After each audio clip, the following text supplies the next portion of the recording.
de Lejoncourt. Le renvoie tout de suite. Et regardez, il va y avoir des espaces avec cette tentative. Oh, c'était pas mal fait ça. C'est aussi l'un des principaux canonniers de cette équipe du Tour FC. C'est donc lui qui va frapper vers Di Stelziola. Le bon coup de boule. Sans problème à nouveau pour Enzo. Bien. Et puis il y a un autre quart qui va être aussi sympa à regarder, c'est Lyon-Montpellier. Oh oui. Attention Nicolas Sezemba, il a trouvé la faille, il va frapper. Et quel arrêt du pied de la part de Steven Lana. C'est peut-être pas terminé avec cette récupération à l'entrée de la surface de réparation.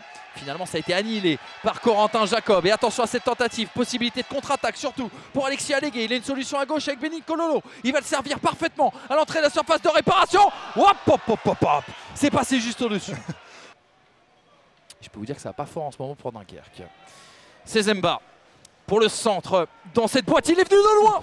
Il est venu de loin pour placer son coup de tête véritablement. Romain Le Barillier. Encore une fois, quelque chose de Sezemba sur son côté. Il fait mal à son adversaire et Le Barillier qui n'arrive pas à rabattre sa tête. Et c'est la mi-temps ici au stade de la Vallée du Cher. 0-0. Que ce contrôle a été un peu compliqué. Benny Cololo, le petit numéro. Benny Cololo, il a vu le démarrage d'Aaron Boupendza. Oh, ce ballon sauvé. Ouf, que c'est bien défendu. On vous a connu bien plus bavard. C'est peut-être la tension.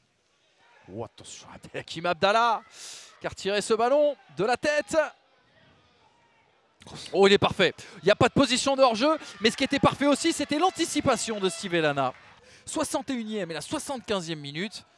On remerciera au passage Foot National pour ses statistiques toujours très élaborées. La petite aile de pigeon là pour Romain Bayard. Et là rien nouveau d'Enzo Basilio. Oh, il y en a du geste technique en deuxième Il mi-temps. allait se positionner à droite. On avait vu qu'on Ouais, avait permuté avec Bayard. Ouais. complètement.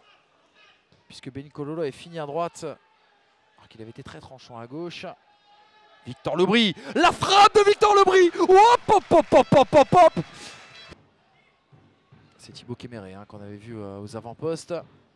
C'est lui qui était balle au pied et qui va servir à la Sezemba.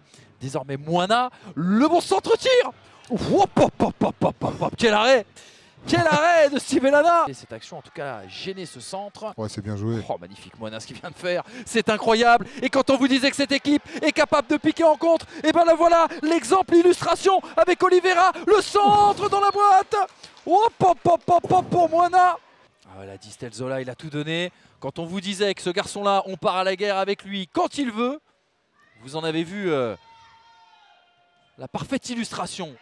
Oh, attention, Romain Bayard dans les 16 mètres 50. Romain Bayard et l'ouverture du score. 87e minute. Ça y est, c'est peut-être le but du chaos. On a juste avant, derrière, il y a relance, il y a Gelon sur Bayard qui prend la défense de vitesse et qui va placer son petit plat du pied et qui finit petit filet. C'est extraordinaire le football, comment ça peut se passer parfois.